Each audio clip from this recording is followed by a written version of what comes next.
He had built himself into something men feared and women forgot how to breathe around. Damien Blackthorne did not enter rooms, he occupied them, the way a storm occupies the sky before it breaks. Every contract signed, every rival silenced, every title defended had been forged from one simple principle. Nothing gets in. Not doubt, not need, not the kind of weakness that makes a man kneel. So when Lady Evelyn Hartwell stood before him in the ballroom's brutal light and told him what she carried, his blood, his air, his last possible reason to feel anything, he looked at her the way winter looks at everything it kills, and smiled. If you've ever watched someone choose power over the only thing that could have saved them, stay until the end. This is that story. The chandelier above Hartwell Manor's grand ballroom held 200 candles, and every one of them was burning. Evelyn had counted them once, 3 years ago, on the night of their engagement, when the light had seemed like a promise. She did not count them now. She stood at the edge of the upper gallery instead, one gloved hand wrapped around the iron balustrade, and watched her husband move through the crowd below with the practiced ease of a man who had learned long ago that other people were furniture, decorative, rearrangeable, ultimately replaceable. Damien Blackthorne was 34 years old and looked like someone had carved him out of English winter and forgotten to add anything soft. 6 feet 2 inches of composed, deliberate stillness in a black evening coat, his dark hair swept back without vanity, the jaw set in that particular way that made other men unconsciously straighten their spines when he turned toward them. He was currently demolishing Lord Alderton's confidence with nothing more than 3 seconds of eye contact and a single quiet sentence that Evelyn was too far away to hear. She didn't need to hear it. She had been a student of his cruelties long enough to recognize the form. The ballroom was loud in the way that expensive gatherings always were. Laughter calibrated for audience, compliments delivered like invoices, the string quartet in the eastern corner producing music that no one was actually listening to. 3 months of the London social season compressed into one night of performance, and everyone here was performing something: virtue, wealth, contentment, harmlessness. Evelyn was performing the hardest thing in the room. She was performing a woman who had not yet made up her mind. She had been standing at this decision for 6 weeks.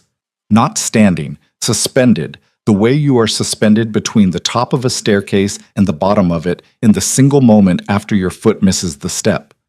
The letter from Dr. Marchfield was locked in the bottom drawer of her writing desk. She had read it 11 times. She knew every word. She did not need the letter anymore. What she needed was a reason. Below her, Damien laughed at something Lord Pemberton said. It was his social laugh. Short, controlled, reaching the eyes by exactly 1 millimeter and stopping there. She had spent 2 years trying to find the real one. She had heard it precisely 4 times. Once when his horse cleared an impossible hedge at the Ashworth hunt, once during a thunderstorm when they were caught without a carriage and she had made some comment about the dignity of duchesses, once in the dark of their bedroom in the early months when things between them had not yet calcified into this, and once, just once, when he had watched her sleep and thought she wasn't awake to notice. She had been awake. She had not told him. She touched the fabric of her gown at the waist, a gesture so small and habitual she barely registered doing it anymore. The silk was dark green, chosen because it was the color he had once said suited her, in the days when he still said things like that. It had seemed important tonight, that detail. She recognized with the clear-eyed exhaustion of someone who has been hoping for too long that it probably shouldn't have. The decision crystallized somewhere between the second and third stair on her descent. She was going to tell him tonight, not because she believed it would change him. She had graduated past that particular grief months ago. She was going to tell him because she had promised herself, in the cold logic of those 6 weeks, that she would give him one honest chance, one real moment, stripped of performance and social armor, where she looked at him and told the truth and watched what he did with it. Whatever he did with it would be her answer. She had already packed one bag. The ballroom received her the way it always did. A slight reorganization of attention, the particular quality of being seen that she had never entirely gotten used to. The Duchess of Blackthorne. People made space for the title before they made space for her. She had been Lady Evelyn Hartwell before she was this. And sometimes in the early morning when Damien's side of the bed was already cold and empty, she tried to remember what that had felt like, being only herself. She moved through the edges of clusters and conversations with the skill of long practice, deflecting without appearing to, redirecting without seeming rude. Lady Ashford wanted her opinion on the Countess Marlowe's gown. She gave it warmly and moved on. Young Mr. Cavendish tried to draw her into a conversation about the northern property disputes because he thought proximity to the Duchess of Blackthorn was proximity to the Duke, and therefore proximity to contracts. She smiled at him and said nothing useful, and kept moving. Damien was at the far end of the room by the time she reached the main floor. He saw her the moment she was close enough to matter. She watched his eyes do that thing they always did. A single, involuntary second of something immediately governed. A man who had trained himself into stillness could not quite train away the first reflex. She had found some cold comfort in that over the years. Evelyn. His voice was exactly what it always was. Measured, precise. The voice of a man who had decided at some point that warmth was a resource to be rationed. I wasn't aware you planned to come down. I wasn't either, she said. Until I did. Lord Pemberton was still hovering at Damien's shoulder, doing the social calculation of whether this was a private conversation. The calculation should have taken him half a second. It took him 3, which told her everything about how often he had witnessed real privacy between them. She looked at him pleasantly until he decided he needed to find his wife. They were alone the way you can be alone in a room with 200 people. A pocket of pretended privacy that everyone around them was carefully maintaining for them. This was another thing about being the Duke and Duchess of Blackthorn. People left them room to be difficult at each other. You look tired, Damien said. Thank you, she said flatly. The corner of his mouth moved. Not the social laugh, not quite. Something between amusement and something she couldn't name. That wasn't intended as an insult. I know how your insults are intended. That's not what made it land like one. He looked at her for a moment with the particular quality of attention he gave things he found difficult to categorize. She had been in that category often enough to recognize the look. What is it? He said, not unkindly, without heat, the way you might ask about a contract discrepancy. She had rehearsed this. She had stood in front of the mirror in her dressing room and said the words until they were smooth and clean and came without her voice breaking. She had planned to say it quietly, in the corridor, in the little antechamber near the library where they sometimes crossed paths between obligations. She had not planned to say it here, in the ballroom, with the candles burning and the quartet playing and Lady Ashford's eyes finding them from across the room every 40 seconds. But the bag was packed, and she had made a promise to herself. I need to speak with you, she said. Tonight. Privately. We're speaking now. Damien. Something shifted in his face at that. Just the syllables of his name, but she had used a tone she rarely used with him anymore. Direct, stripped of the careful social neutral she'd learned to coat everything in. A tone that said she was not performing anything at the moment. He heard it. She saw him hear it. After supper, he said. Now, she said. I'm sorry. I know that's inconvenient. I need it to be now. He studied her for 2 seconds. Then he set down his glass on the tray of a passing footman and turned toward the corridor without a word. She followed him. The small study off the main hall was dark until Damien lit the lamp on the desk, and then it was amber and shadow and the smell of old paper and cigar smoke that clung to every room he used regularly. He closed the door but did not lock it. He stood beside the desk rather than sitting, which told her this was not a conversation he expected to settle into. She clasped her hands in front of her and said it without preamble because preamble was a form of mercy she no longer had energy for. I'm carrying your child. The silence afterward was the specific silence of something that cannot be unsaid. Damien's face did not change. This was the thing about him that had frightened her in the beginning and broken something in her later. The control was not effort. It was architecture. He had built it so deep that the structure was the man. Whatever moved through him in the 4 seconds after she said those words passed without reaching the surface. How long? He said. 3 months. You've known for 6 weeks. It was not a question. His eyes said he had already calculated backward from the change in her that he apparently had been cataloging without her awareness. Yes.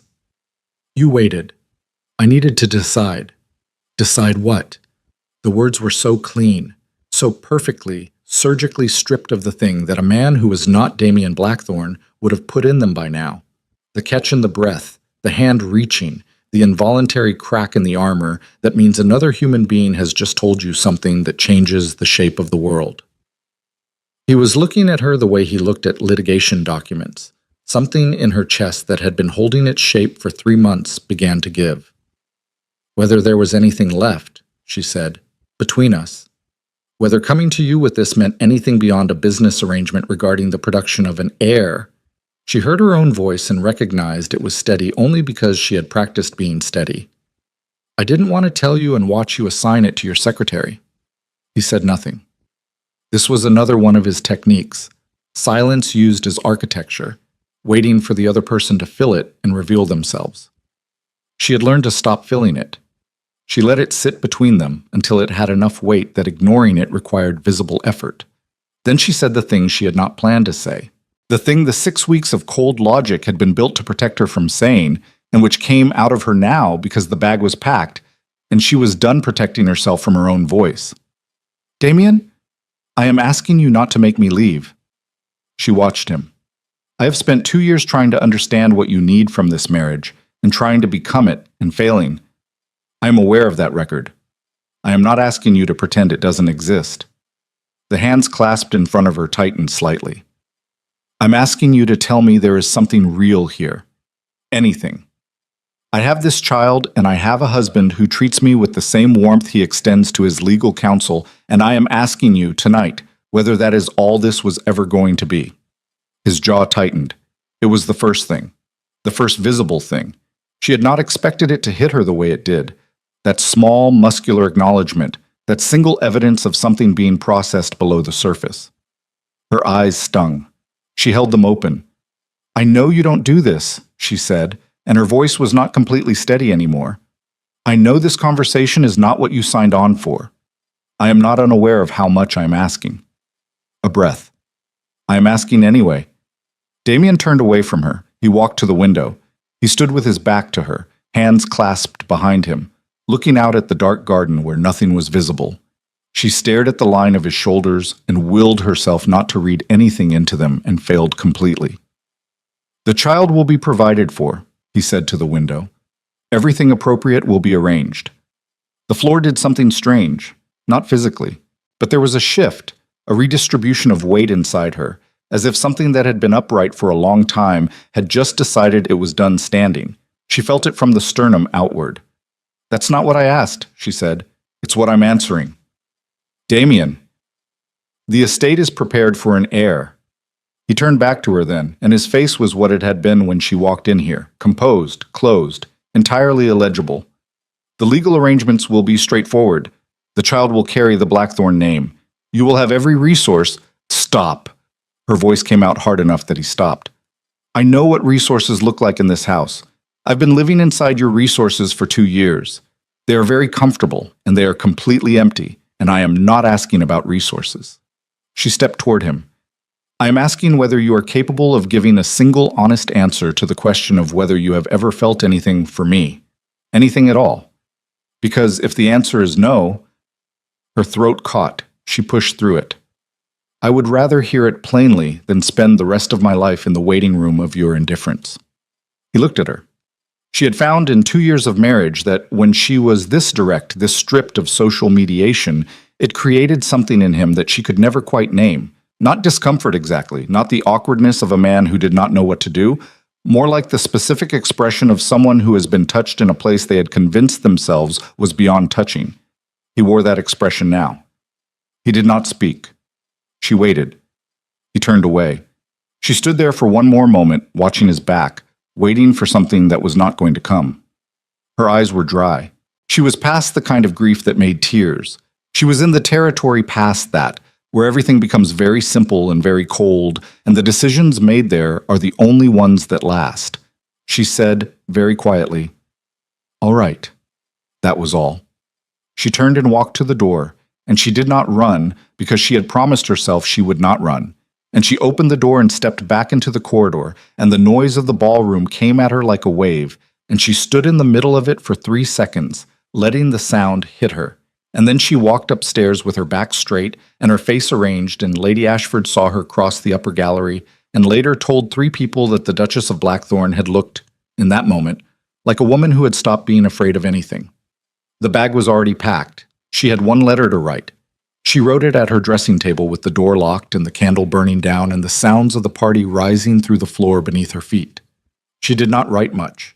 She had composed it in her head during those 6 weeks of waiting, and it came out clean and short, the way things do when you've been carrying them long enough. The ring went beside it on the table, plain gold. The blackthorn crest on the inner band, which she had spent 2 years not looking at, and now looked at for the last time, very carefully, the way you look at something you are choosing to be done with. Then she folded the letter, set it on top of the ring, put on her traveling cloak, picked up the bag, and walked down the servants' stairs while her husband was still in the ballroom below. She did not look back. She would tell herself this later, in the months that followed, that she had not looked back, that she had walked down the back passage and out through the kitchen garden and into the dark beyond the estate's lanterns with her eyes forward and her chest already going cold in the November air, and that she had not turned once to look at the lit windows of the house where she had spent 2 years of her life learning the geography of her own disappointment. She would tell herself this. Whether it was entirely true was a question she was not in the habit of answering. Tatam. Damien found the ring at 11:42. He had gone upstairs when the party had thinned to the last stubborn guests, out of some habitual sense that there were conversations to be had and impressions to be managed, and then out of something else, something he did not identify immediately, only registered as an irritant, the way you register a sound below the threshold of music.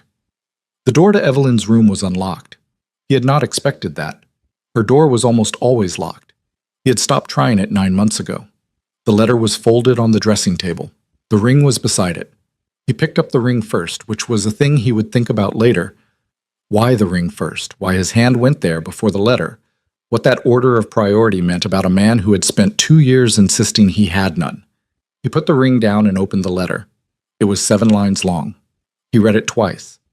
Then he stood in the candlelit room with the noise of the last guests filtering up from below and read it a 3rd time, which was not because he had failed to understand it, but because understanding it and accepting it were not the same operation.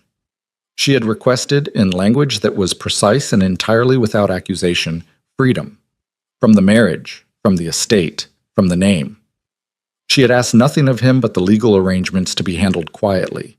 She had thanked him in a single clause for the 1st year, which had contained some things worth thanking him for. That clause was the worst part.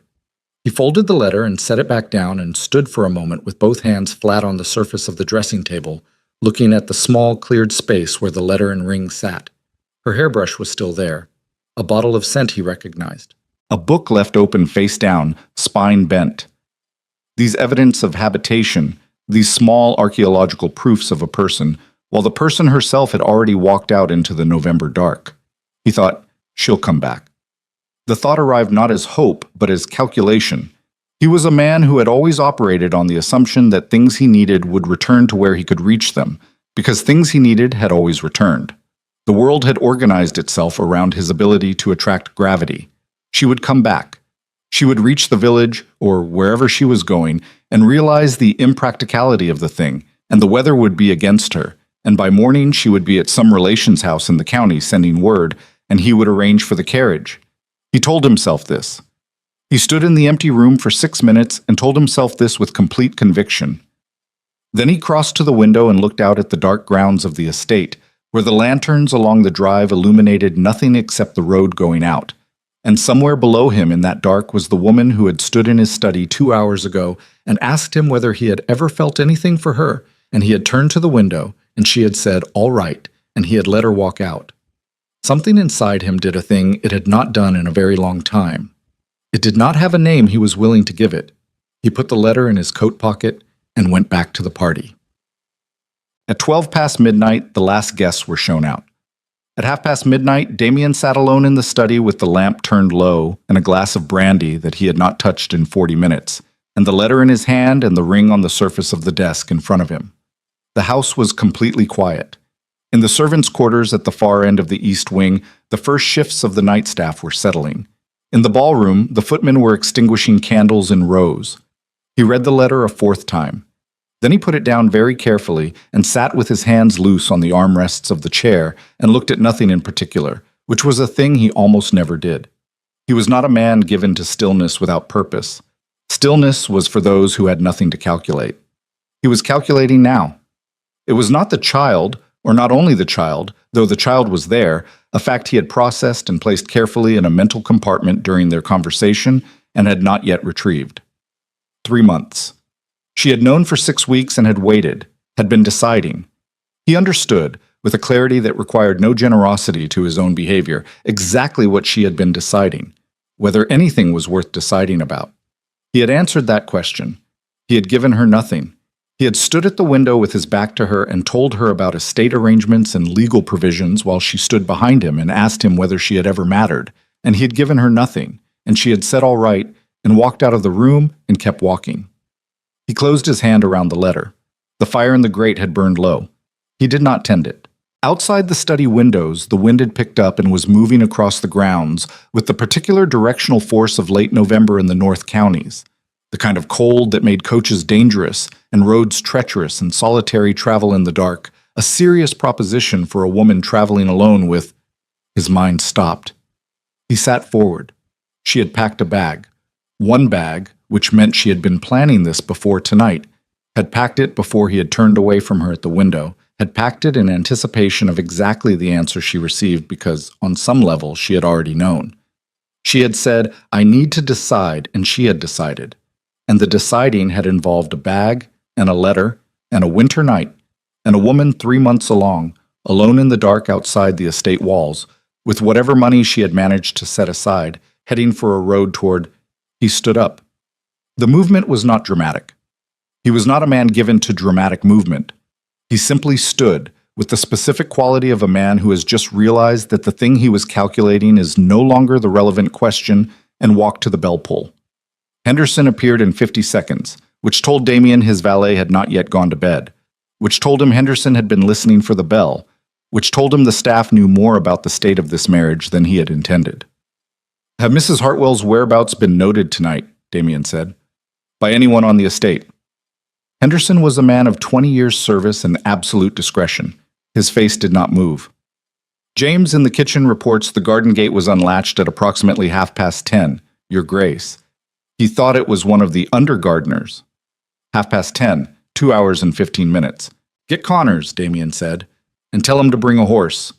"Your Grace, the weather?" "I heard you. Get Connors." He was already moving for the stairs when the thought hit him, not the thought about Evelyn, not the practical calculation of roads and villages and where a woman would go who had family in the northern counties and had grown up near Carlisle, but a different thought, from a different direction, that arrived like a blade. He stopped on the third stair. The letter from Lord Ashwick. 3 weeks ago. Something about the northern properties, something about a transaction being more complex than expected, something about interests he had not yet finished untangling. He had read it and filed it. He had other interests in the north. The Blackthorn name was heavy up there, and not always warmly. He had rivals, not enemies, he had always told himself, because enemies implied someone had gotten close enough to matter. Except. He stood on the third stair with his hand on the banister. 6 weeks ago, a man had been found asking questions in the village nearest the Carlisle property. Questions about the Duchess, about her habits, about whether she was often in that part of the county. He had dismissed the report as social curiosity. The title attracted attention. It always had. He had filed it. His wife had known she was carrying his heir for 6 weeks. His wife was now alone on a November road in the dark. The cold that moved through Damien Blackthorn in that moment had nothing to do with the temperature of the house. It moved from somewhere inside him that he had been maintaining at controlled temperature for so long he had forgotten the walls were his own construction, and it spread outward through his chest with the specific quality of something that has no polite name. It was not fear. He did not use that word for himself. He would think of a different word later. He turned and went down the stairs fast. "Connors," he said, when his steward appeared in the entry hall. "And get me the file from Ashwick, the northern properties, all of it, now." Outside, the November wind pressed against the windows of Blackthorn Manor and found no entry. Inside, something that had been sealed for a very long time had cracked open, and the man standing in the entry hall with his hand on the letter in his pocket and his jaw set was just beginning to understand the precise dimensions of what he had done. His wife was gone. His child was with her. And somewhere in the dark countryside that spread north from his estate, something other than grief was already moving. The Ashwick file was thinner than it should have been. Damien spread it across the study desk at 1:30 in the morning and went through it the way he went through everything, methodically, without the kind of urgency that made men miss things, and found, in the gap between what was there and what should have been there, the specific shape of a problem he had allowed himself to underestimate. The file contained correspondence regarding the northern properties, a boundary dispute with a Lord Harcastle of Cumberland, which was standard and tedious, a surveyor's report from August, 3 letters from his solicitor regarding the Ashwick coal rights, which were being contested by a consortium of northern investors with more ambition than title, and then, clipped to the inside back cover with the particular carelessness of something added as an afterthought, a single sheet in Henderson's handwriting that Damien had not seen before. He picked it up. It was a record of 2 incidents, both from October. The first was the man in the village, which he already knew about, asking questions about the Duchess's habits, her travel patterns, whether she visited the northern properties with frequency. The second was something Henderson had apparently judged insufficient to bring to his attention at the time, a report from the estate's outer gateman that a carriage had idled on the road opposite the main drive for nearly 2 hours one afternoon while Evelyn was in the garden. The gateman had noted it because the horses were expensive and the carriage bore no crest. When he'd approached, it had moved off without stopping. Damien read the sheet twice. He put it down. He stood with both hands flat on the desk, and the thing that moved through him was not panic. He had never panicked in his adult life, had trained the impulse out of himself at 14 when panic had proven useless during his father's final illness, and the vultures had begun circling the estate before the man was cold. What moved through him was colder and more precise than panic.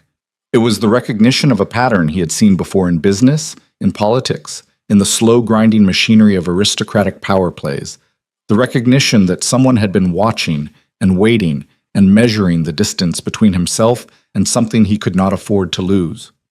His child, the Blackthorn heir. He had enemies. He had always had enemies, and he had always regarded them with the same comfortable contempt a man feels toward weather, an inconvenience to be managed, not a genuine threat. He was the Duke of Blackthorn. The title was 300 years of accumulated power, legal weight, and the specific kind of fear that old money buys. Who would move against him? The answer arrived immediately, and it was obvious enough that he felt something close to disgust at himself for not having assembled it sooner.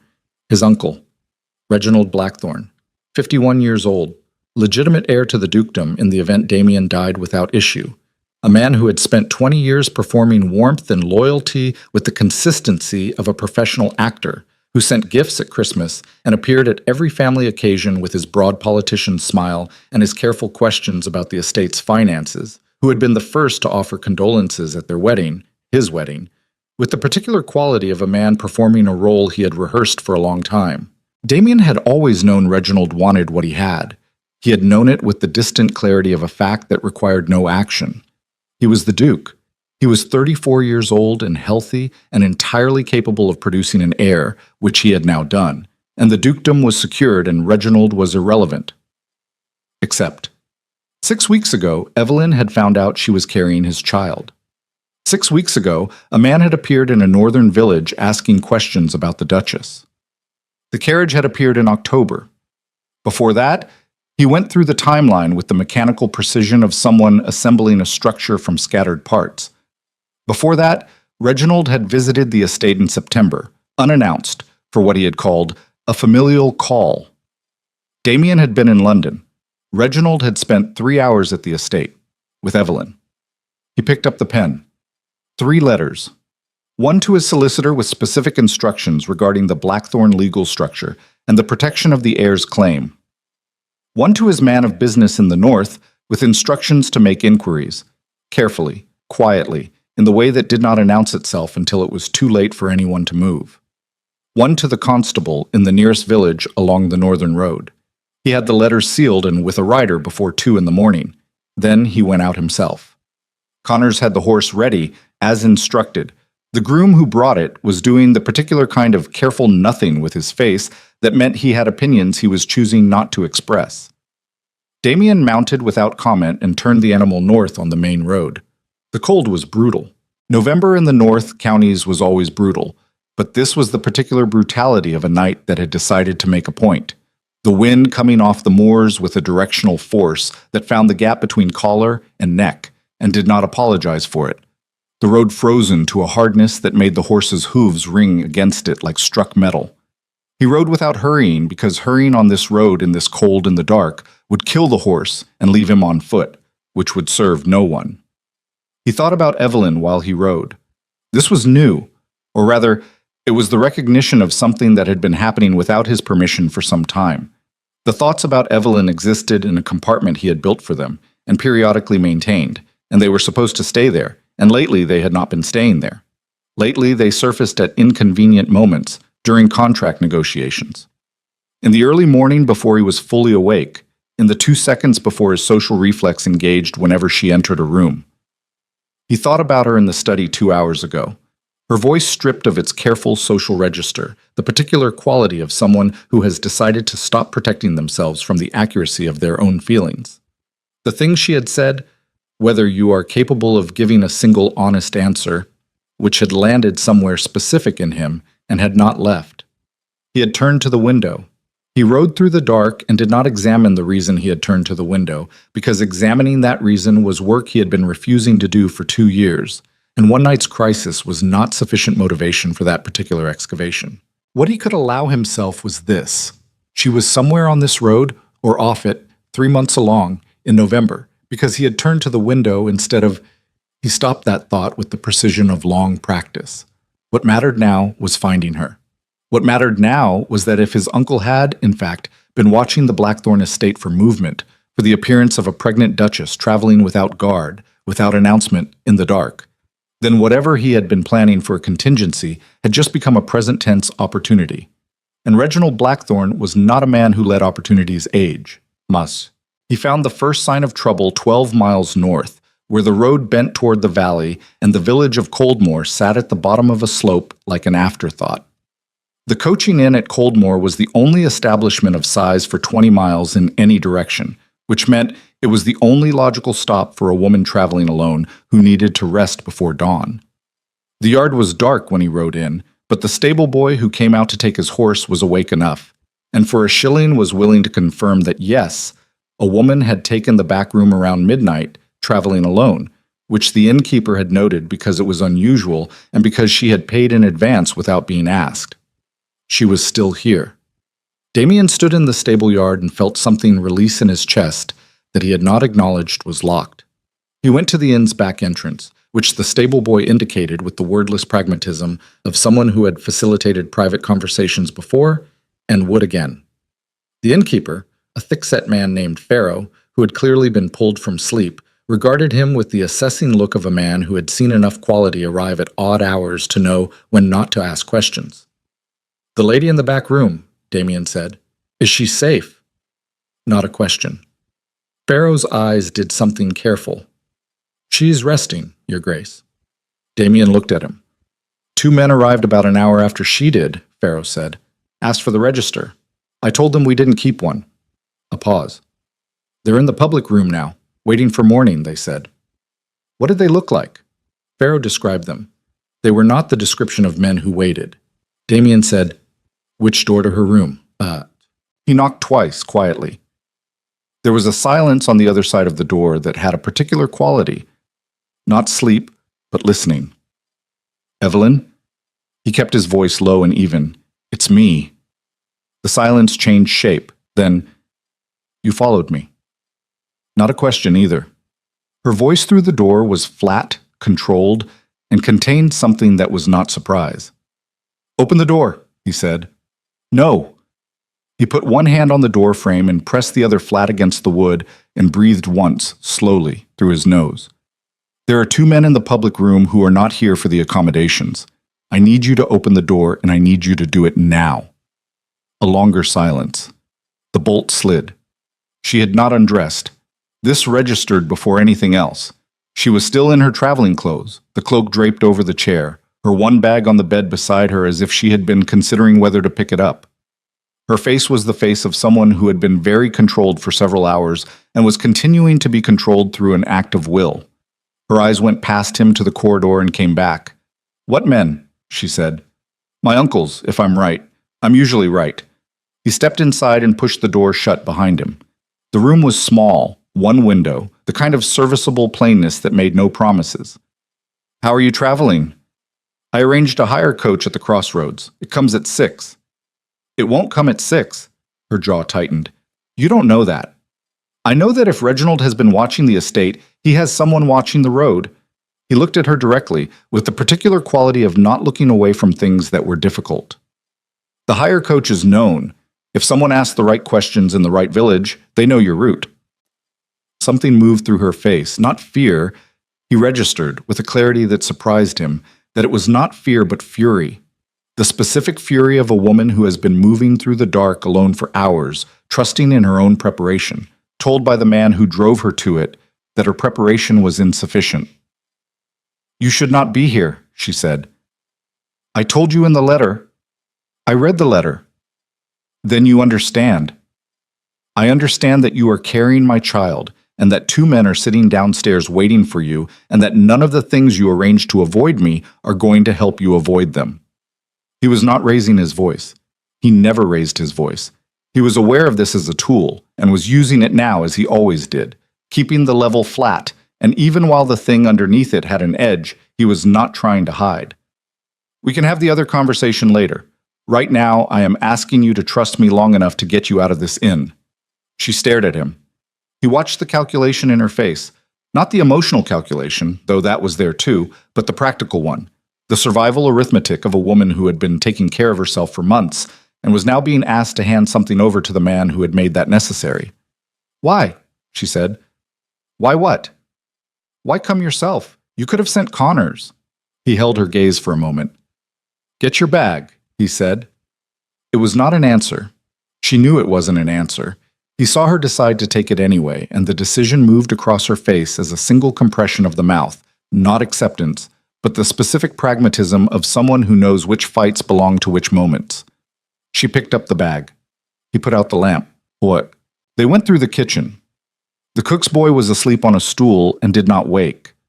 The back door opened onto an alley between the inn and the stable block, stone-paved and narrow and smelling of cold horse and mud, and Evelyn moved through it without complaint and without asking where they were going, which told him she was either trusting him or simply moving because standing still was not acceptable. His horse was saddled and waiting where Connors would have arranged it. He had not brought Connors tonight, but old habits of preparation ran deep enough in his household staff that the boy had done the right thing without being asked. He mounted and held down his hand. She looked at it. She looked at him. In the narrow dark between the buildings, with the cold pressing in and the sound of male voices from the public room drifting faintly around the front of the building, her face held an expression he had not seen on her before. Not the social composure, not the careful neutrality she had perfected in his house, not even the stripped-down directness she had used in the study. This was something older, something that lived underneath all those layers and was rarely surfaced. She put her hand in his and let him pull her up. She settled behind him, and he felt her hands come to his waist, not holding, not leaning, but the minimum necessary contact of a woman who was not going to hold on if she could possibly avoid it. He turned the horse and rode. They did not speak for 4 miles. The road ran south and then cut west across the moor, away from the main coaching route, along a track that he knew because he had ridden this part of the county since he was 16 and learning the extent of what he would inherit. The cold was the same brutal cold, and the wind was the same wind, and behind him Evelyn was not shivering, which told him she was either warmer than he'd thought or was suppressing it, and both options carried information about her that he stored without comment. When the track crested the rise and dropped toward the eastern edge of his property, she spoke. "You knew," she said, "about your uncle." "I suspected." "For how long?" He considered the answer. The honest answer was, long enough that not acting on it earlier was a failure of attention he had no excuse for. The operating answer was, long enough that the pattern was clear once he'd assembled the pieces. "Tonight," he said, "when I went through the file." "Tonight." Her voice was quiet. carrying something in it that was not quite contempt and not quite resignation, and was worse than both. You found out tonight that someone may have been watching me for 6 weeks, and you— She stopped. He felt the breath she took, the controlled quality of it. You didn't know in the study. No. So when you— Another stop. When I was standing there telling you about the child, and you turned away, you weren't even— She did not finish that. She did not need to. He rode, and did not offer her the comfort of a response that would have been inadequate. He had learned in the specific education of 2 years of marriage to a woman who was significantly less foolish than he had initially calculated, that some silences could not be improved by speaking into them. They came through the outer gate of the estate just before 4 in the morning. The house was dark except for the study window where he'd left the lamp burning. They went through the kitchen entrance because it was closer and because Evelyn did not need to walk through the main hall in her traveling cloak at 4 in the morning. In the kitchen passage, she stopped. I'm not staying, she said. He stopped walking. I came because you were right about the men, she said. Her voice was steady, controlled, exhausted in a way that had nothing to do with the hour. That doesn't change what I said in the letter, or what you said in the study. You said nothing in the study? He said. I said nothing in the study. That's what happened. The silence between them had weight. She was looking at him with the particular expression of a woman who has decided she is done flinching, and something in the directness of it did to him what her presence always did. That involuntary second of something immediately governed, except tonight the governing required more effort than usual. Evelyn, don't, she said it quietly. Don't say my name in that voice right now. I can't. She stopped herself, lifted her chin slightly. I need to sleep. We can discuss the arrangements in the morning. The arrangements, he repeated, for my leaving, done properly this time. Her eyes held his. Unless you have an objection, an actual one, not a state business, not legal provisions. A beat. An actual one. He looked at her in the dim light of the kitchen passage. This woman who had packed one bag and walked out into the dark alone and had not cried in front of him once tonight despite everything she had every reason to cry about, and felt the thing in his chest that had been moving since he read the letter, do something he did not have a category for. He said nothing. She waited 3 seconds. Then she walked past him down the hall toward her rooms, and he stood in the kitchen passage and listened to her footsteps and let her go. And it was not until he heard her door close that the thought arrived. The specific, terrible thought that arrived with the clarity of something obvious, that has been obvious for a long time. The writers he had sent north, the solicitor's letter, the instructions to his man of business, none of them had reached anyone yet, and Reginald knew she had left the estate, and the 2 men at the inn had seen his face. He was at the study desk in 30 seconds, pen in hand, writing the letter he should have written 3 hours ago, not to the solicitor, not to the constable, but to the single man in the north who had the particular skill set this situation now required. He sealed it. He looked at the ring still sitting on the desk. He picked it up, held it, put it in his pocket. Outside the study window, the first gray light of a November dawn was beginning its slow claim over the moor, and somewhere in a comfortable house in the west of the city, Reginald Blackthorne was waking up to the news that the Duchess had not arrived where expected. The next move was his. Damien intended to ensure there was no next move. What he could not have known, in that gray dawn with the ring in his pocket, and the letter sealed, and the particular grim certainty of a man who has finally located the real problem, what he could not have known was the letter already in transit. Not to him. To the Northern Constable. From Reginald's solicitor. A letter that described, in careful legal language, a carriage accident on the cliffs above the northern shore. A woman traveling alone. Unidentified. The letter was dated 3 days prior. 3 days prior, Evelyn had still been in this house, but Reginald had not known that. Reginald had moved early, and whatever the letter contained, it had already been received. The letter arrived at 7 in the morning, carried by a rider who had pushed his horse through the last of the dark and came into the estate yard with the particular urgency of a man who had been told not to stop. Damien was still at the desk. He had not slept. This was not unusual. He had trained himself out of the need for sleep during crisis, the same way he had trained himself out of most things that made men vulnerable, by deciding that the training was necessary and then doing it until the decision became fact. He had spent the hours between 4 and 7 writing letters, assembling what he knew, and sitting with the specific quality of stillness that meant his mind was moving very fast in a direction his body was holding the space for. Henderson brought the letter in without comment. The seal was from the Northern Constable's office. Not the letter Damien had sent, not any response to his own instructions, which could not possibly have arrived and returned yet. This was something else. He broke it. He read it in 30 seconds. He read it again in 20. The letter informed him, in the careful, impersonal language of official correspondence, that a woman matching the description of the Duchess of Blackthorn had been reported in a carriage accident near the cliffs above Ardmore Bay 3 days prior. The carriage had gone over the northern edge. There were no survivors recovered. The report had been filed by a local landowner named Petrie, who had witnessed the accident from the coastal road. Investigation was ongoing. The constable offered his condolences and asked whether the Duke could confirm his wife's whereabouts.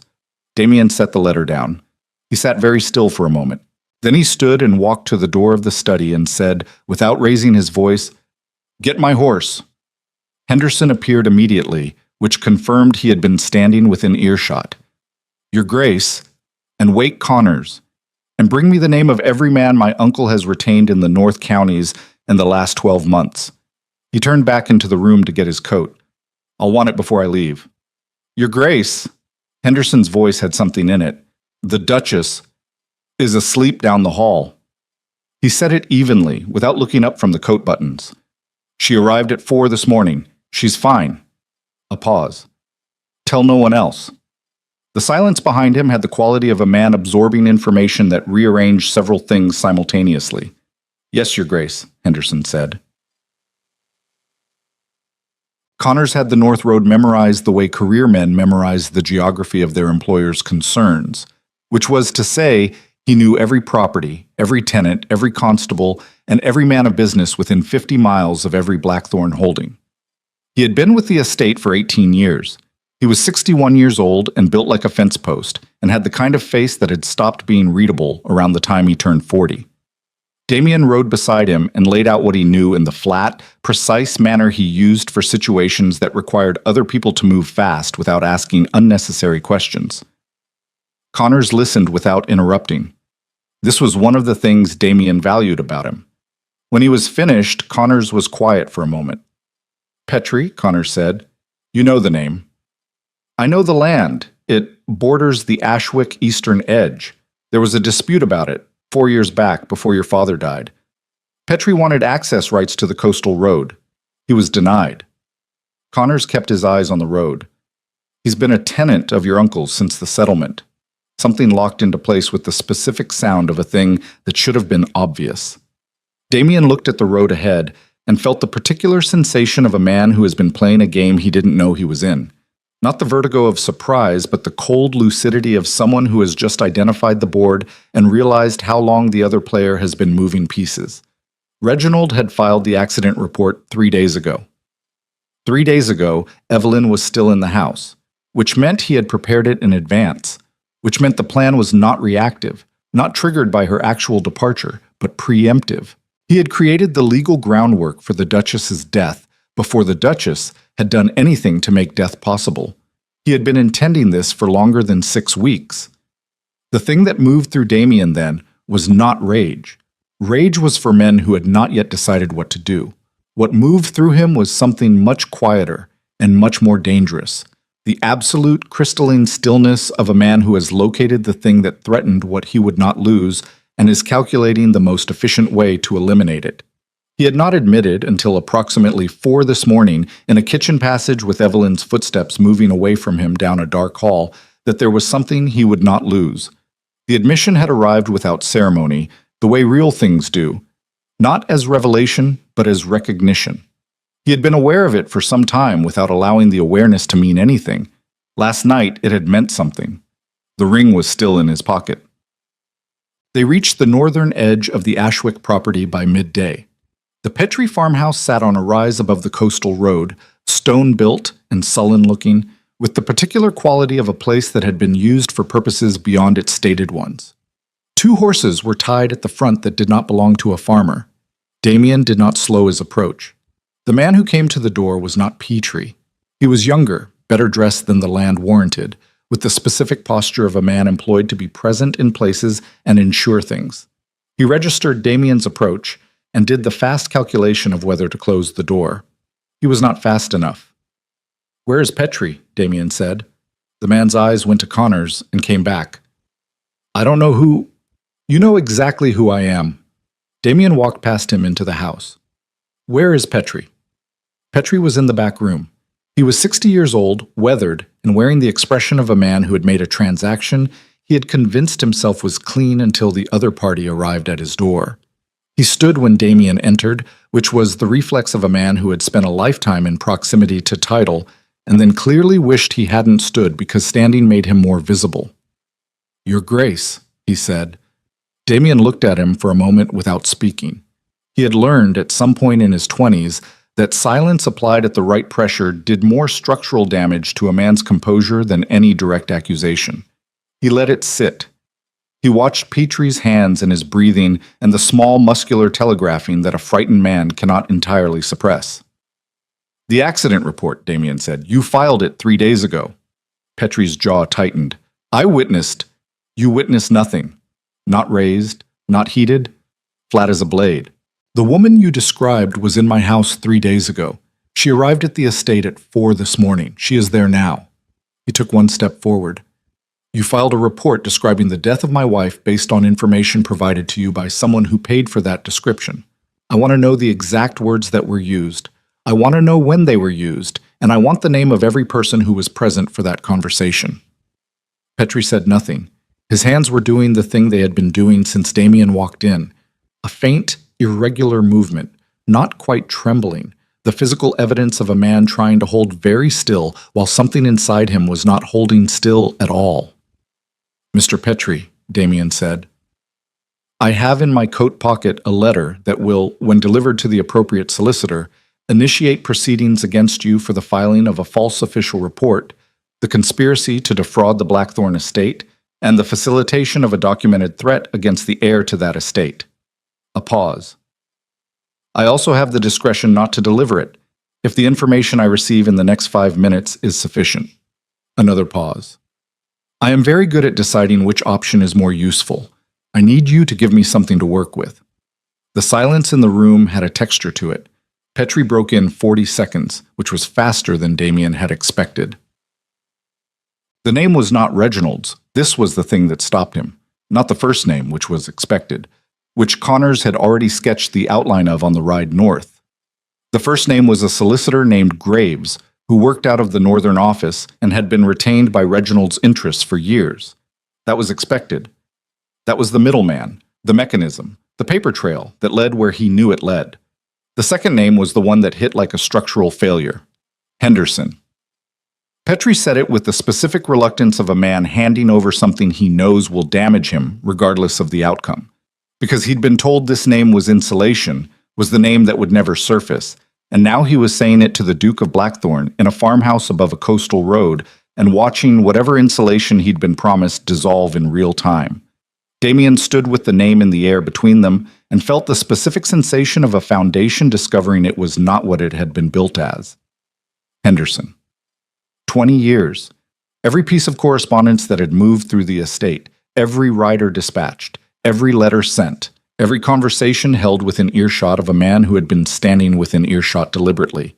The letter from Ashwick he had never seen before, clipped carelessly to the inside of the file. Henderson had added it. Not carelessly, carefully, precisely timed, added when it was too late to be acted on before Evelyn left, but early enough that Damien would find it and go north and leave the estate. Leave the estate. Leave Evelyn in the estate. He understood then, with the cold total clarity of a man whose architecture has just been revealed to him from the outside, what the plan had been. Not a carriage accident on a northern cliff. That had been the contingency. The paperwork pre-filed, the legal groundwork for a death that would occur on the estate while he was gone, and which the filed report would retroactively explain as something that had happened on a road somewhere far away from anyone's hands. He had gone north. He had taken Connors. He had left Evelyn in the house with Henderson. He was out of the farmhouse before Petrie finished the sentence. He was on his horse before Connors reached the door. He turned the animal south and rode with the kind of urgency he had specifically decided not to use on the way here, because urgency made men miss things, and he no longer cared about missing things, and the horse felt the difference immediately and stretched into it without needing to be asked. He rode and did not think about the distance. He thought about the kitchen passage and her footsteps going away from him and the door closing. He thought about the room down the hall and whether she had locked it. He thought about Henderson's face in the entry hall at 2 a.m, the careful nothing of a man performing discretion, and understood now that the nothing had been the particular nothing of a man who had just received information he needed and was deciding how to use it. He pushed the horse harder. The moor stretched out on both sides of the road, gray and indifferent, and the cold was the same cold and the sky was the same sky, and everything in the visible world was exactly what it had been this morning when he rode out of the estate with the sealed letter in his coat and the ring in his pocket, and the grim certainty of a man who had finally identified the real problem. He had not identified the real problem. The real problem was inside his own walls. He came through the estate gate at a speed that brought 2 grooms running and dismounted while the horse was still moving, which was the kind of thing he never did, and the grooms' faces told him they had registered the difference. "Henderson," he said to the nearest one. "Where?" The groom's expression did something complicated. "He left, Your Grace, about an hour after you did. He said you'd sent for him. He took the East Road." Damien walked into the house. He went straight to Evelyn's door and knocked once. Nothing. He tried the handle. Unlocked. He pushed it open. The room was empty. The bag was gone. The cloak was gone. The small evidences of habitation, the hairbrush, the scent bottle, the open book, were exactly as they had been, undisturbed, which meant she had not packed, which meant she had left without the bag, which meant she had not left by choice. He stood in the doorway of the empty room, and for the first time in longer than he could accurately account for, Damien Blackthorne did not have a calculation running. There was no architecture holding anything in place. There was only the empty room and the absence of everything that should have been in it, and the ring in his pocket that he had been carrying since 4 a.m. without knowing exactly why. He knew why now. He turned and went back into the hall and found, on the floor just inside the entrance to the east corridor, a single glove. Small, dark green, the color he had once said suited her. He picked it up. He stood with it in his hand in the corridor of his own house, which had just become the most hostile territory he had ever stood in, and felt the thing he had been refusing to name since the kitchen passage name itself with absolute clarity. This was not about the heir. This was not about the estate. He walked to the study, and he stood behind the desk where he had sat every morning for 2 years conducting the business of a life he had built specifically to require nothing that could be taken. And he understood, with the specific totality of a man who has just lost the ability to pretend something isn't true, that he had been wrong about every structural assumption that life was built on. He had built walls to keep weakness out. He had built them so well that he had sealed it in instead. And now the woman who had stood in this room 8 hours ago and asked him whether he was capable of feeling anything was somewhere he did not know, and the man who had been in this house for 20 years and knew every room and every road and every weakness in the estate's perimeter had made sure of that. He looked at the glove in his hand. He put it in his pocket beside the ring. He walked out of the study and through the house and into the stable yard, and the groom who brought his second horse saw his face and did not say a single word, which was the right decision. He rode east, not with calculation, not with the controlled precision of a man who manages situations, with the specific, altered quality of a man who has shed something, not weakness, not control, but the protective distance between himself and the thing that mattered, and is moving toward the horizon with nothing between him and the fact of it. He had turned away from her once. He would not be turning away again. What he did not know, riding east into the gray afternoon with the glove and the ring in his pocket and the name Henderson burning in his chest like a structural fire, was that Evelyn had already been moved twice, that Henderson was not the last layer, that the man waiting at the end of the East Road was not a man who would respond to a duke's authority or a duke's threats, or the particular controlled fury of a man who has finally decided to feel something. He did not know that before the day was out, he would be required to bleed for it, and he would not hesitate. The East Road ran 14 miles before it hit the coast. Damien knew this the way he knew the dimensions of every room in his house, not by consulting memory, but by the kind of bone-deep familiarity that comes from ownership spanning generations. He had ridden this road in summer, and in ice, and in the particular grey nothing of English autumn, and he knew where it bent toward the old Harcastle holdings, and where it narrowed above the cliff line, and where the abandoned fishing warehouses sat at the base of the Ardenmore headland, stone-built and windowless and accessible only at low tide. He knew, which meant Henderson knew. He rode with his jaw set and the wind off the coast finding him before he reached it, carrying the salt smell of low tide and the particular cold of water that has no warmth to give. The horse was tiring. This was the second hard ride of the day, and the animal was honest about its limits in the way horses are, the stride shortening, the breath louder. He pushed it another 2 miles and then pulled back because a dead horse 14 miles from nowhere was a worse problem than a slower arrival. He was thinking about the glove. Not strategically. The glove was not a clue, not a navigational tool, not useful information. He was thinking about it the way you think about something that your hands know before your mind catches up. The specific weight of a small green glove in his coat pocket, sitting beside the ring, 2 objects that together constituted the entirety of what he was riding toward. He had spent 2 years being very precise about what mattered. Contracts. Title.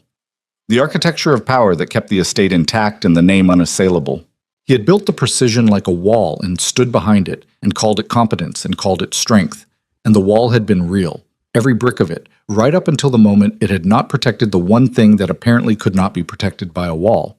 He did not spend time on the irony of this. He stored it for later, when there would be time for the particular education of understanding your own failures in real terms. Right now he was 14 miles from the coast on a tired horse with nothing except the knowledge that Henderson had taken the East Road and the coast had warehouses, and the warehouses could hold a person in the dark for as long as someone needed them held. The cliff road appeared at the crest of the final rise, the sea opening beyond it with the abrupt totality of a view that had no preamble. Gray water, gray sky. The warehouses below, 3 of them, stone and salt-stained, their backs to the cliff and their fronts to a narrow strip of beach that the tide had currently vacated. 2 horses outside the middle building. Not Henderson's.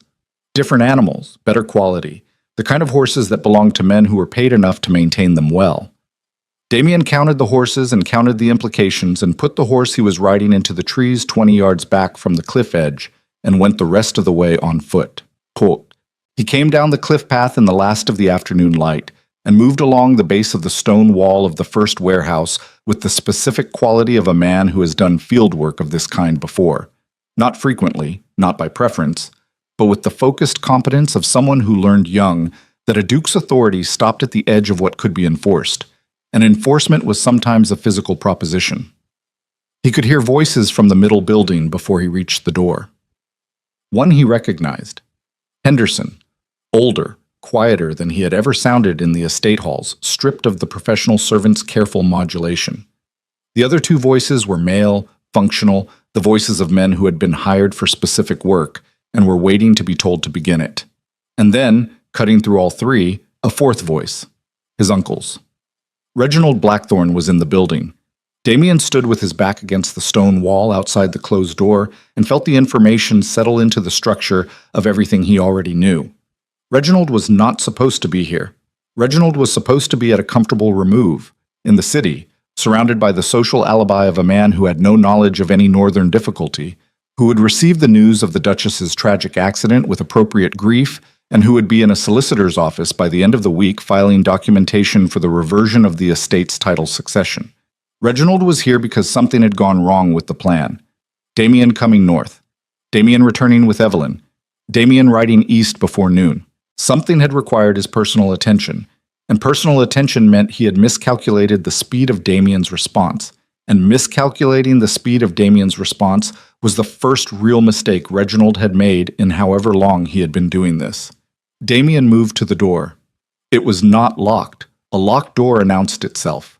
An unlocked door in an isolated building below a cliff was its own kind of lock, the assumption of location as security. He went in. The warehouse was one large room, stone floor, the smell of old salt and timber, and something else underneath. 3 lanterns on the floor casting upward light that made shadows go the wrong direction. Henderson was nearest the door, which was why he saw Damien first, and the expression that moved across his face was something Damien had never seen on it before.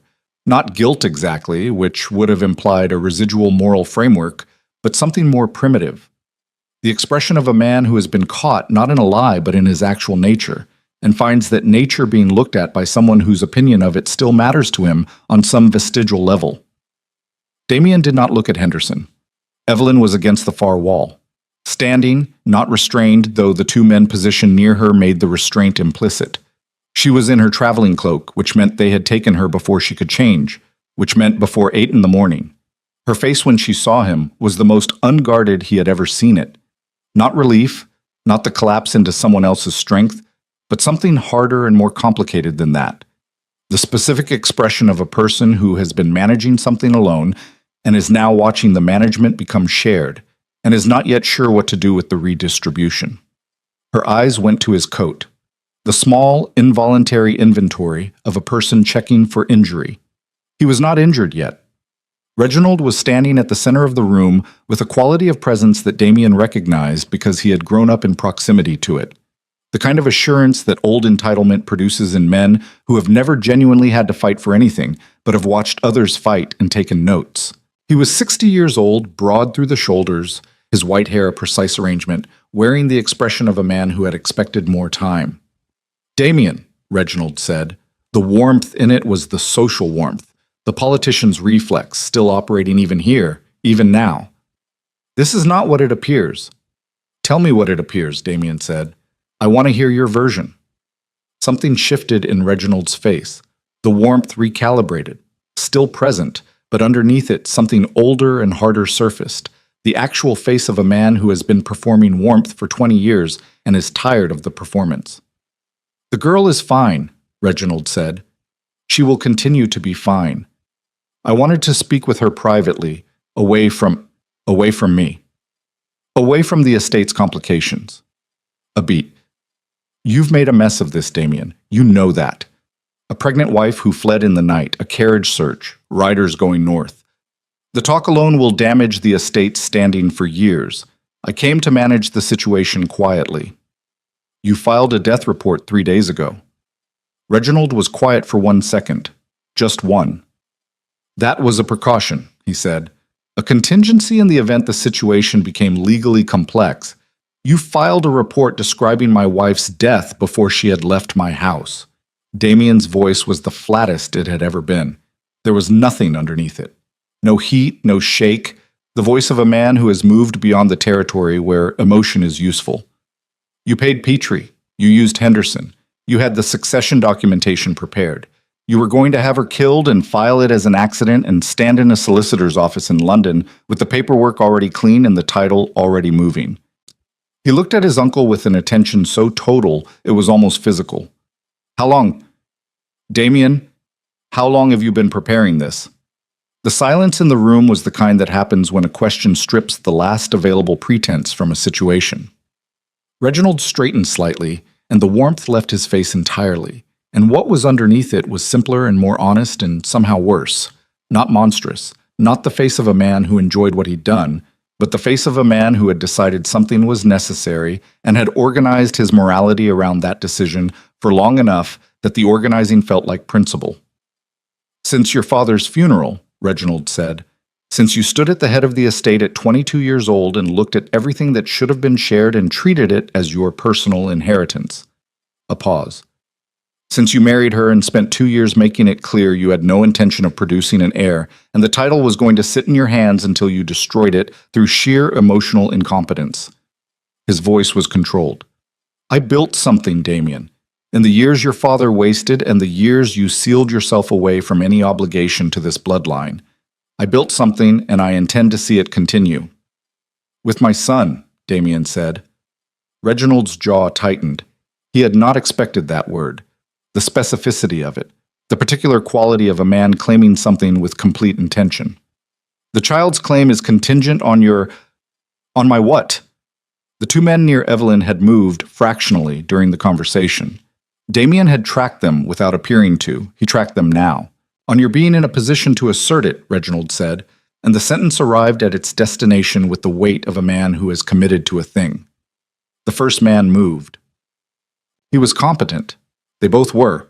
Not soldiers, not trained in the formal sense, but men who had done this kind of work before and knew their business. The first came from the left with the specific speed of someone who has been waiting on a signal, and Damien moved before the signal finished registering, because he had been watching the man's shoulders for 3 minutes and knew where the weight was going to shift. He took the first man by the arm and used the momentum, and the stone floor did the rest. The second man was faster and had more caution, which made him harder. He caught Damien across the left side with something, an elbow or a fist, the specific distinction becoming irrelevant against the immediate fact of the pain, which was bright and real and had the useful quality of narrowing his focus to exactly what was in front of him. He hit back with the concentrated efficiency of a man who was not trying to win a fight, who was trying to end one, and felt the second man's breath go out of him. Henderson did not move. He stood near the door and watched with the expression of a man who has bet on a horse that has just failed to clear the fence, and is recalculating everything about his position in the remaining seconds. Damien straightened. His left side was carrying the impact, and he could feel his breathing working around it. Not incapacitating, manageable, the kind of pain that becomes information rather than obstacle. He looked at Reginald. Reginald had not moved. He was the kind of man who used other men for this work, which meant he was the kind of man who had never been required to do it himself. He was looking at Damien now with the first genuine uncertainty Damien had ever seen on his face. Not fear, not quite, but the specific expression of a man whose plan has arrived at the place where plans become negotiations, and who is not sure what the negotiation looks like. "It's over," Damien said. His voice was level. He was breathing carefully around the left side. "The writers I sent last night have the solicitor. They have the documentation. Petrie gave me your name at noon." He held his uncle's gaze. "Whatever you think remains open, close it." Reginald was quiet. "Walk out of this building," Damien said. "Go back to London. Retain whichever solicitor hasn't yet been visited by my people and spend the next weeks doing nothing that requires explaining." He paused. "That is not generosity. That is the single option that does not end with you in front of a magistrate before the month is out." "And the estate? The estate has an heir." Damien said it without looking at Evelyn. "It's settled." Something in Reginald's face went through a sequence: resistance, calculation, the specific moment of a man measuring what he still has against what he's about to lose, and came out the other side into a stillness that looked like defeat but felt like something being stored for later. "You won't hold this," Reginald said. "The woman will leave. She told you as much. And when she does—" "Get out of my building," Damien said. The silence held for 3 seconds. Reginald walked out. Henderson did not wait to be told. He went through the door behind his employer with the speed of a man who has correctly identified the landscape of his own future and found it limited. The door closed. Damien stood in the lantern-lit warehouse and breathed around the pain in his left side and listened to the horses outside, 2 sets of hooves, moving away, up the cliff path. He listened until the sound was gone. Then he turned. Evelyn was against the far wall. She had not moved through any of it. She was standing with her arms at her sides and her face doing something complicated that had not resolved yet into any of its component parts. Not the composed neutrality, not the stripped directness, not the controlled exhaustion from the kitchen passage. Something that was all of those things simultaneously and was therefore none of them. He crossed the room. He stopped 4 feet from her, which was the distance of a man who was not going to close the remaining space without permission, and looked at her face in the lantern light, which was the wrong light for a face, the kind of light that was honest in the way that harsh light is honest. No flattery, no softening, just the face itself. "Are you hurt?" he said. "No?" Her voice was steady. "You are." "It's minor." Her eyes went to his left side and came back. She was doing the same thing she had done in the doorway of the warehouse, the inventory, the check, the involuntary assessment of damage. He watched her do it and felt the thing it produced in him, which was not complicated. It was the simplest thing he had felt in years. "Evelyn," he started. "Don't." She said it quietly, not the way she'd said it in the kitchen passage, not the protective instinct of a woman keeping herself from something she didn't trust yet. This was different. This was a woman who had been standing alone in a stone room for 6 hours, listening to her husband's uncle describe the administrative logistics of her death, and who was currently operating on something much more fundamental than conversation. She stepped forward and put her hand flat against his left side, over the damage, very lightly. Not a medical assessment. Something else. He did not breathe for a moment. "Your son," she said. Not a question. An acknowledgement. She had heard what he'd said to Reginald. She had heard the word and the way it had arrived and what it contained. He put his hand over hers. Outside the warehouse, the tide was beginning its slow return, water moving up the beach in the dark with the particular patience of something that has all the time in the world. Inside, the lantern nearest the door was guttering, the flame pulling sideways in a draft from somewhere in the old stone walls. And in the failing light, with her hand under his, and the ring in his pocket, and the exhausted wreckage of the last 12 hours between them, Damien Blackthorne understood something about the specific architecture of what he had built his life against. He had been afraid of exactly this, not of losing the estate, not of the title reverting, not of any of the things he had spent 20 years protecting. He had been afraid of standing in a cold room with his hand over a woman's hand and having nothing left between himself and the simple, annihilating fact that she mattered more than the wall. The wall was gone. She was still here. He opened his mouth to say the thing he had been refusing to say for 2 years, and the door behind him opened. Not Reginald, not Henderson. 2 men he did not recognize, coming through the door with the coordinated economy of men who had been waiting outside for exactly this moment, for the horses to leave, for the sounds of the fight to settle, for the particular stillness of a room where a man has just decided to be something other than what he was. Reginald had not gone to London. Reginald had left 2 men, and in Damien's left coat pocket, the letter he had written at 4 in the morning to the man in the north with the particular skill set the situation required. The letter that had not yet been delivered, could not yet have been delivered, was still somewhere on the road between here and whatever it was supposed to prevent. The first man leveled something at him and said very quietly, "Your Grace, step away from the woman." Damien looked at the men. He looked at what they were holding. He looked at the distance between himself and the door, and the distance between Evelyn and the door, and the cold mathematics of a situation that had exactly one variable he could control. He stepped in front of her, not toward the door, not toward the men. He simply moved between Evelyn and what was pointed at her, with the specific, deliberate quality of a man who has made a decision so complete there is no hesitation in the body, only the decision expressed as motion. He felt her hand close on the back of his coat. He did not look away from the men. "You want to think very carefully," he said, "about what happens next." The man with the weapon looked at him, and at the woman behind him, and at the particular quality of the Duke of Blackthorne standing between a threat and the thing he had decided to protect, and for 1 second, one long suspended second, in which the guttering lantern threw shadows across the stone walls, and the tide moved in the dark outside, and everything that had been moving toward this moment arrived at it simultaneously. The second man reached for the door, and through it, before he touched the handle, came Connors. Connors, who had ridden the South Road as Damien rode the North and had not been sent home, who had 20 years of knowing exactly how the Duke's problems resolved, and where they resolved, and had simply arrived at the logical location at the logical time. Behind Connors, 2 men Damien did not recognize, but whose posture he recognized.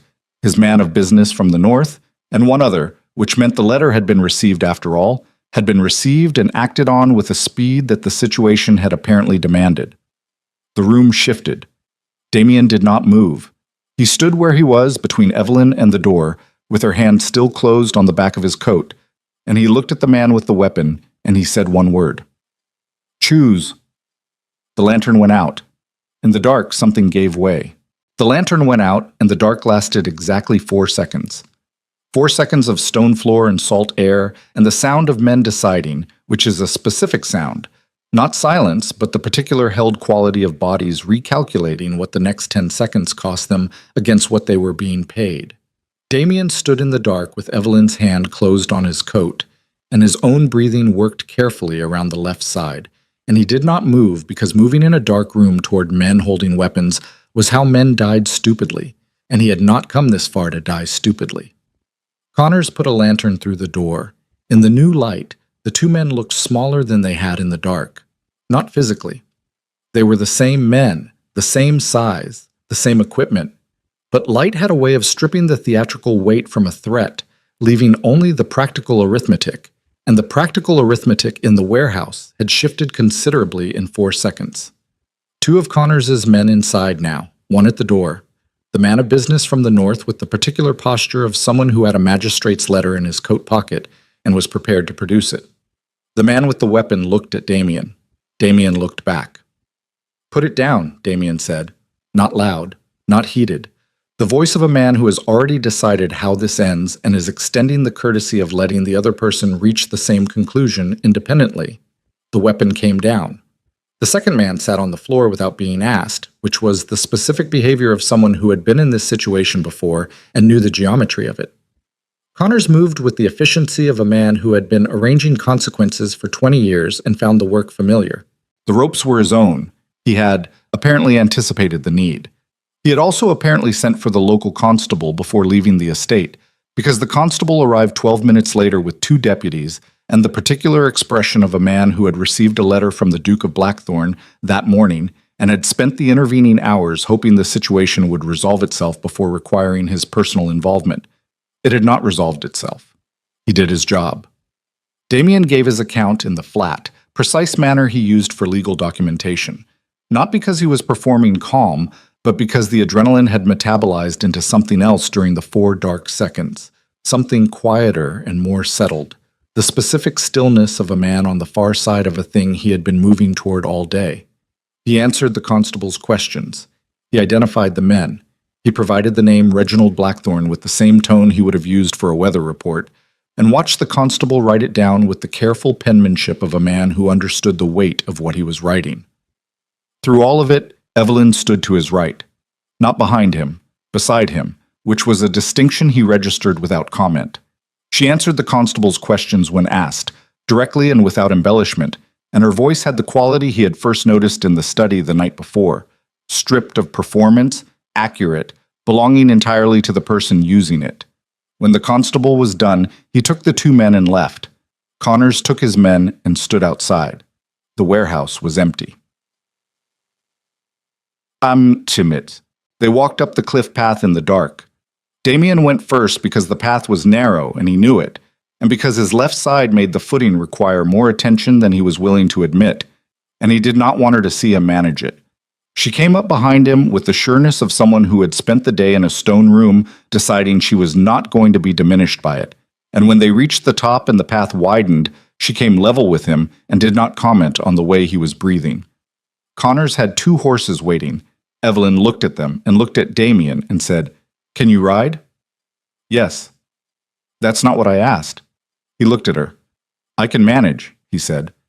She held his gaze for a moment with the specific expression of a woman who has learned to hear what a man is not saying, and then she turned to the horses without comment, which was a mercy he did not deserve and accepted anyway. They rode back toward the estate side by side, not quickly, the horses finding their own pace in the dark. The coast fell away behind them and the moor opened up, and the wind that had been brutal all day had finally decided it had made its point and dropped to something merely cold. Stars were appearing in the east where the cloud cover had thinned. Damien rode and felt the distance between where they had been this morning and where they were now, which was not a geographical distance, but something else entirely. The particular distance a man crosses when he stops performing himself and starts being himself, which is a crossing that cannot be uncrossed. He had stood in front of a weapon and put himself between it and her without thinking, which meant without calculating, which meant the calculating part of him had been superseded by something that did not require a decision because it already was one. He had been afraid of exactly this, he thought, for years, this specific weightlessness of having admitted something that could not be unadmitted. It was not, he found, as destructive as he had expected. It was, in fact, the only thing all day that had felt like ground. Mad. They reached the estate at 11 at night. The house was lit, more than usual, the kind of lighting that meant the staff had been awake and waiting and had seen the riders coming from a distance.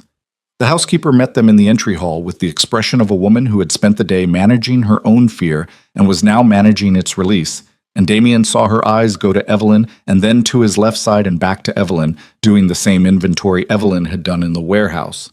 "Mrs. Hale," he said, "the Duchess will need the East Room prepared. Hot water, whatever she needs." He paused. "And send for Dr. Marchfield." "For me or for you?" Evelyn said beside him. "Both," he said.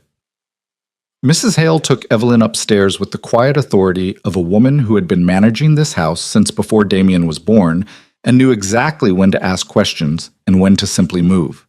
He watched them go. Then he went to the study. He sat behind the desk and did not light a lamp and looked at the dark room for a long time. The ring was still in his pocket. The glove was still there beside it.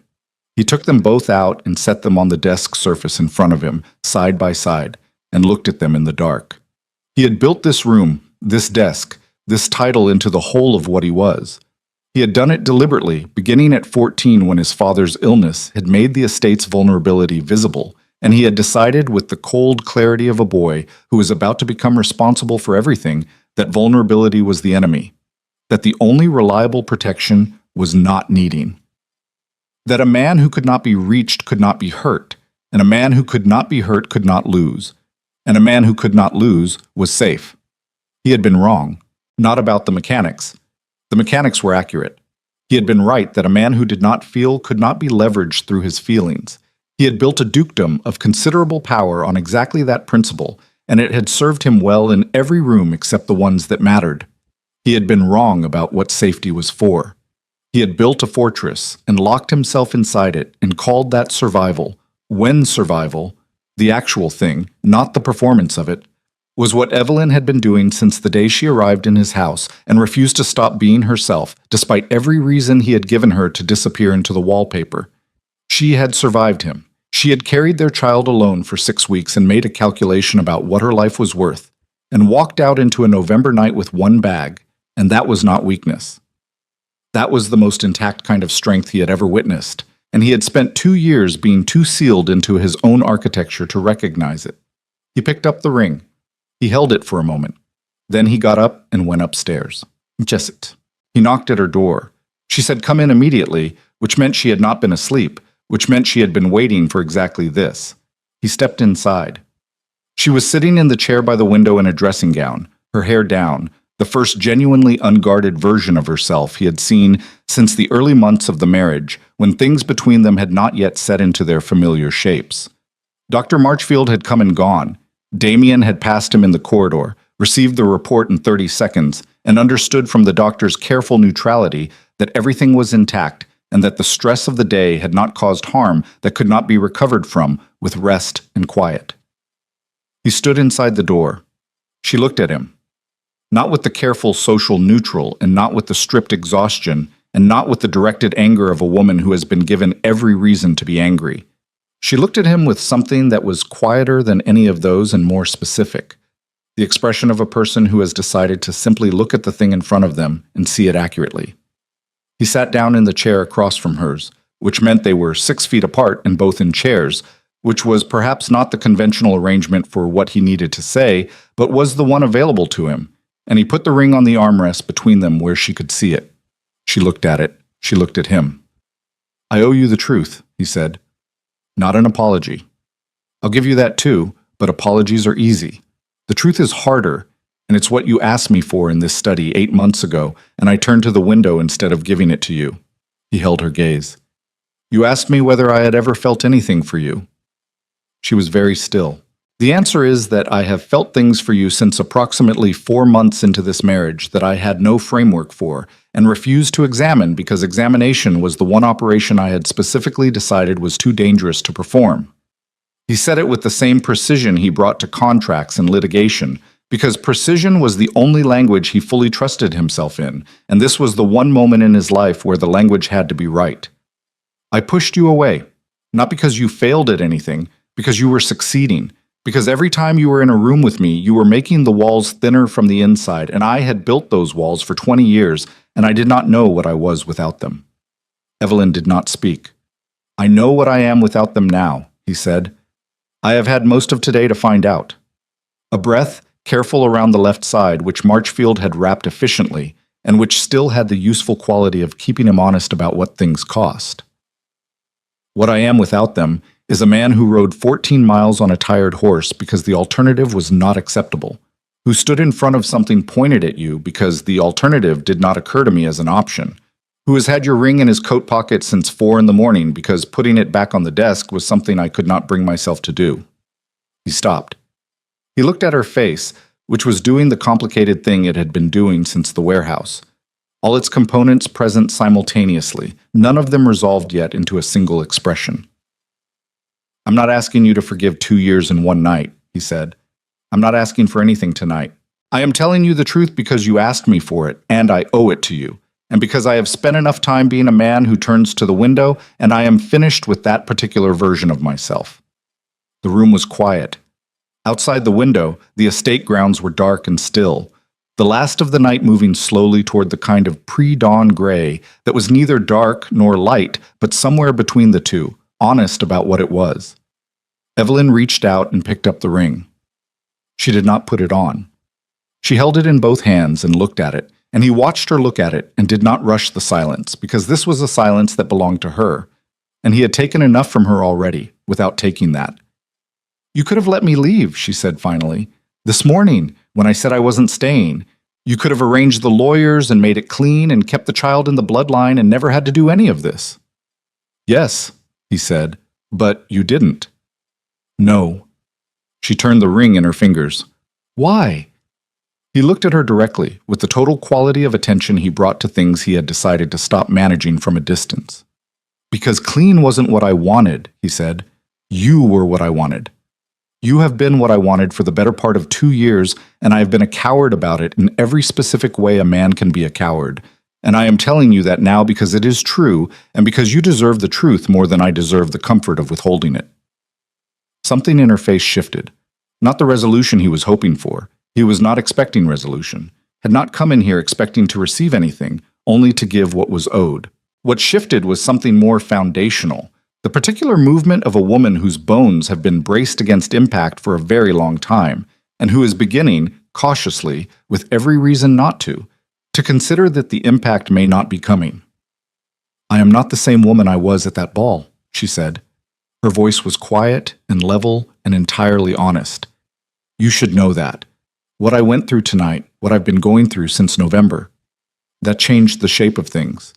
I don't come back to the same place. I know, he said. I'm not asking you to. I come back to a different place, she said. If I come back at all. I know that too. She looked at him for a long moment. The ring was still in her hands. He sat with his hands loose on the armrests of the chair and let her look, because he had earned every second of her assessment, and the least he could do was hold still for it. You need to sleep, she said finally. You're bleeding through the wrap. He looked down. She was right. A small dark stain had appeared through his shirt where Marchfield's bandaging met the edge. He had not noticed. Evelyn, sleep, she said. We're not going anywhere. She looked at him with something that was not yet warmth but was not closed against it. The specific expression of a door that has not been opened but has unlocked. Neither of us is going anywhere tonight. He stood. He looked at her for a moment. At this woman in the chair by the window with his ring in her hands and their child between them and the long, complicated wreckage of 2 years spread out around them like a landscape that would require more than one conversation to cross. He nodded. He went to the door. Damien. He turned. She was looking at him with the direct, stripped quality that had undone him in the study 8 months ago and had been undoing him ever since in the places he refused to examine. The first year, she said. There were things worth keeping from the first year. I want you to know I haven't forgotten that. He stood in the doorway and felt what that cost her to say, and what it meant that she said it anyway, and understood that this was what genuine strength actually looked like. Not the walls, not the controlled indifference, not the architecture of a man who had decided not to need anything. This. A woman who had been given every reason to seal herself shut, and had chosen, against the evidence, to stay open to what might still be possible. He had a great deal to learn from her. He thought he might spend a considerable amount of time doing it. I know, he said. I haven't forgotten either. He went to bed, damped. Spring came to Blackthorn Manor the way it always did. Without announcement, arriving gradually in the morning light, and the temperature of the air and the particular quality of the grounds, when everything that had been closed through the winter decided it was done with the cold. The child was born in February. A boy, as Damien had told Reginald with the specific intent of a man claiming something he meant to keep.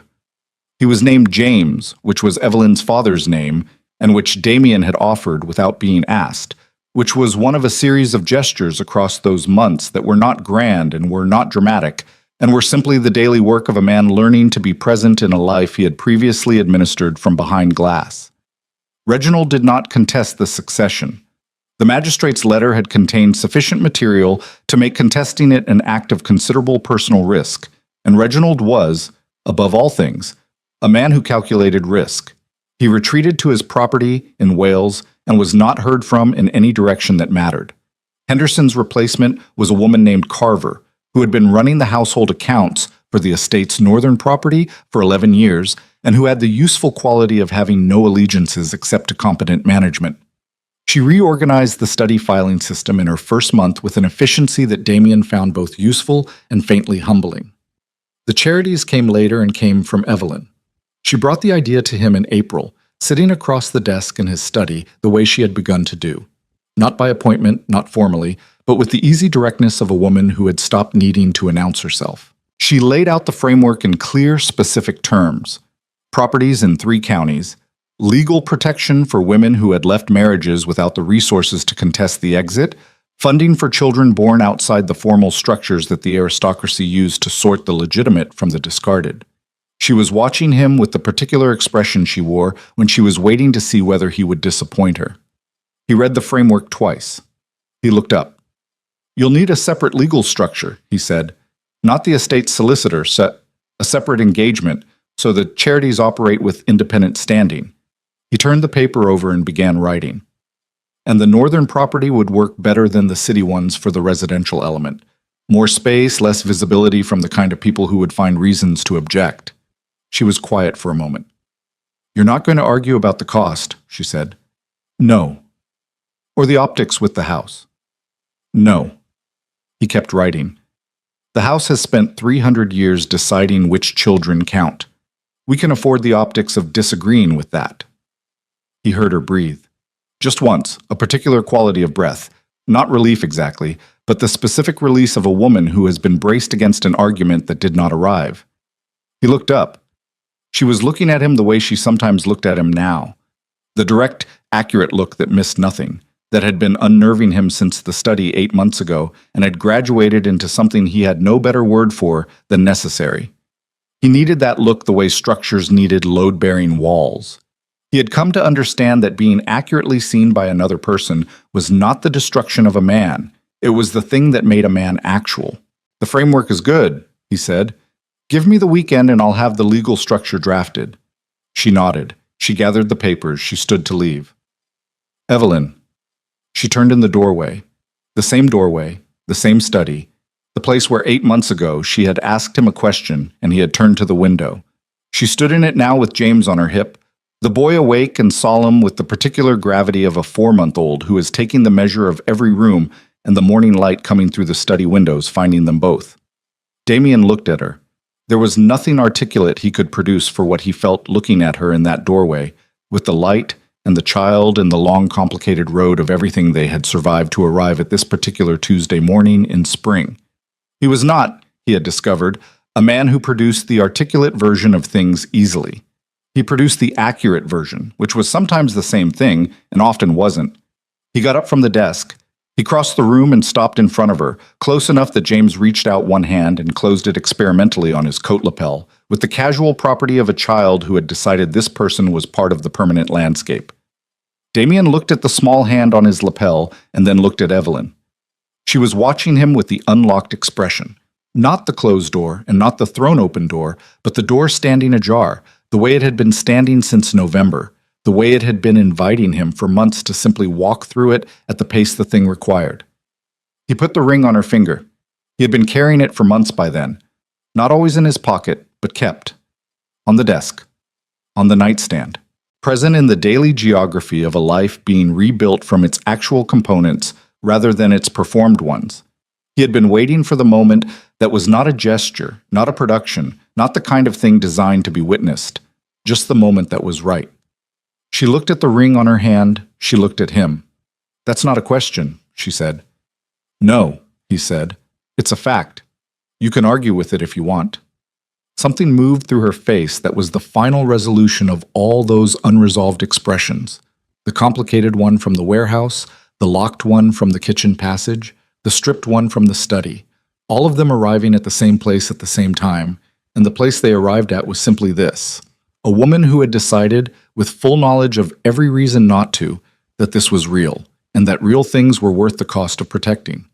She did not argue with it. She shifted James to her other hip and used her free hand to close the front of Damien's coat where it had come open at the collar, a gesture so ordinary and so specific that it hit him somewhere below all the architecture, in the place where ordinary things live that no wall has ever been built to protect against because no one thinks they need protecting from something that small.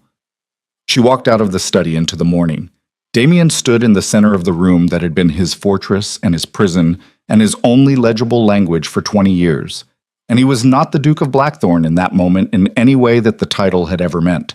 Not the cold man, not the controlled man, not the man who had decided at 14 that the only safe position was above everything and therefore alone in the elevated cold of it. He was a man who had been taken apart by a November night and a one-bag departure and a question he had turned away from and had been put back together differently, which was the only way that things rebuilt from their actual materials ever came back. Not the same shape, not the original architecture, but truer than the original. Load-bearing in the places that mattered, open in the places that had been sealed. Outside the study windows, the estate's grounds were running toward spring with the uncomplicated momentum of things that simply grew. The lawns.